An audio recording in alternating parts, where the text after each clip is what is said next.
Viajando de carro e querendo ver com seus próprios olhos o que se passa em Donbass, o jornalista brasileiro Eduardo Vasco viajou à região nas últimas semanas para visitar áreas destruídas e ouvir o que a população local fala sobre o conflito.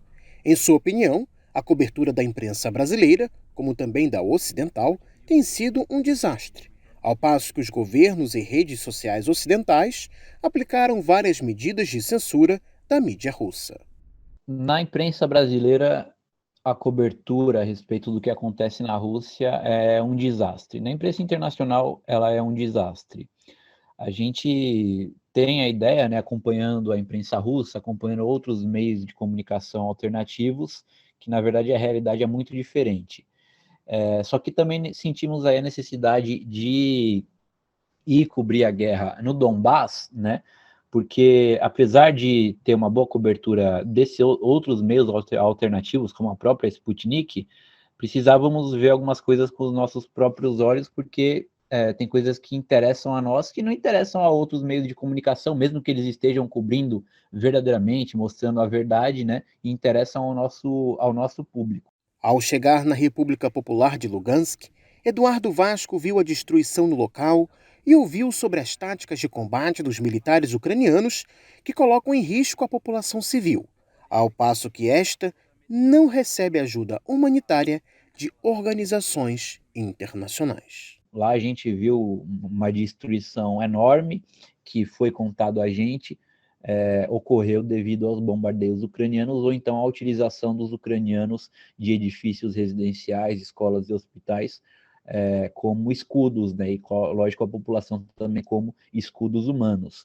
E a situação ali é uma situação de quase penúria por parte da população que só é ajudada, né, por meio de ajuda humanitária do governo russo, vindo do governo russo e vindo do governo de Lugansk, porque as organizações internacionais simplesmente abandonaram aquela população. Na sua visita a Rubizhne, Vasco viu as privações que a população passa, resultado dos bombardeios de 8 anos por parte dos militares ucranianos. Na República Popular de Lugansk, a maior parte dos homens está alistada na guerra. Isso significa que os civis que estão ali nas ruas são a maior parte mulheres, idosos e crianças, né? E esses aí são as vítimas dos bombardeios ucranianos. Nesse prédio em Rubizhne, por exemplo, a gente encontrou muitas idosas e elas não tinham água, não tinham luz e não tinham gás.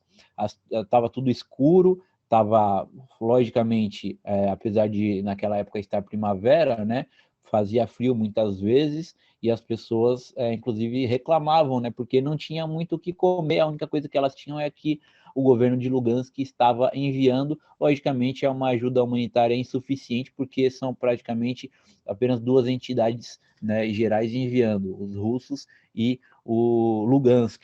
Por outro lado, segundo percebeu o jornalista, a população de Donbass vê as tropas russas como seus libertadores, em meio aos crimes cometidos contra civis pelos batalhões nacionalistas radicais ucranianos. A população do Donbás ela recebeu muito bem a presença dos militares russos. Uma vez eu estava num mercado em Lugansk e havia alguns voluntários russos ali. Eu estava na fila do caixa e os voluntários russos estavam comprando chocolates para uma criança, a criança se divertindo, a mãe agradecendo, né? E esse daí era o clima geral ali da recepção dos soldados russos. Me parece que os habitantes do Donbás eles veem a presença das forças russas como forças libertadoras mesmo daquela região.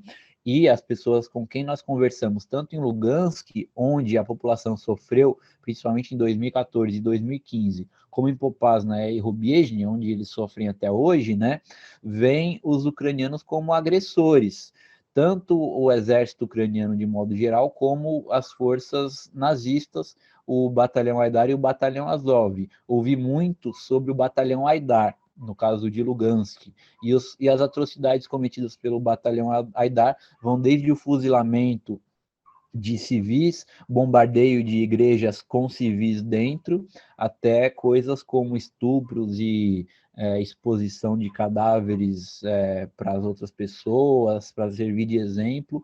Então, as histórias que nós ouvimos desses 8 anos de guerra sobre os batalhões ucranianos são como se as pessoas estivessem relatando os crimes dos nazistas alemães na Segunda Guerra Mundial contra os judeus.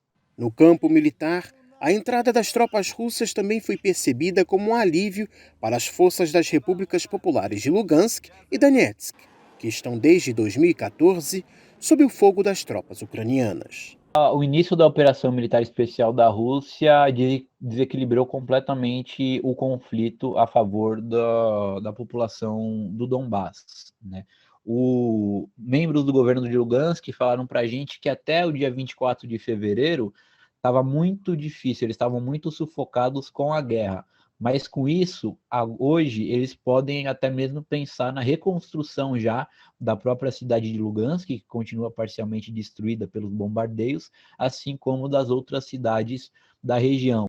Falando com militares, o jornalista percebeu uma característica muito comum entre as tropas russas que as motiva: o sentimento de lutar pela libertação de seu povo.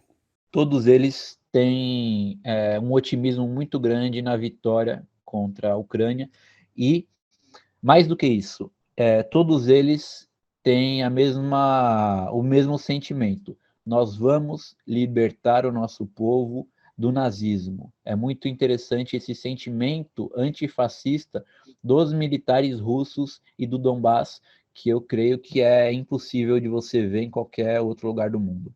Enquanto o governo brasileiro tenta uma posição de equilíbrio e neutralidade em relação ao conflito, perguntado sobre o posicionamento da população em geral, Vasco acredita que, se por um lado há falta de aprofundamento do assunto da parte dos brasileiros, por outro, o apoio dado à Rússia não é característico só dos cidadãos de esquerda. Infelizmente, no Brasil, a maior parte da opinião pública é moldada através do que é transmitido pela televisão, pelo noticiário na internet.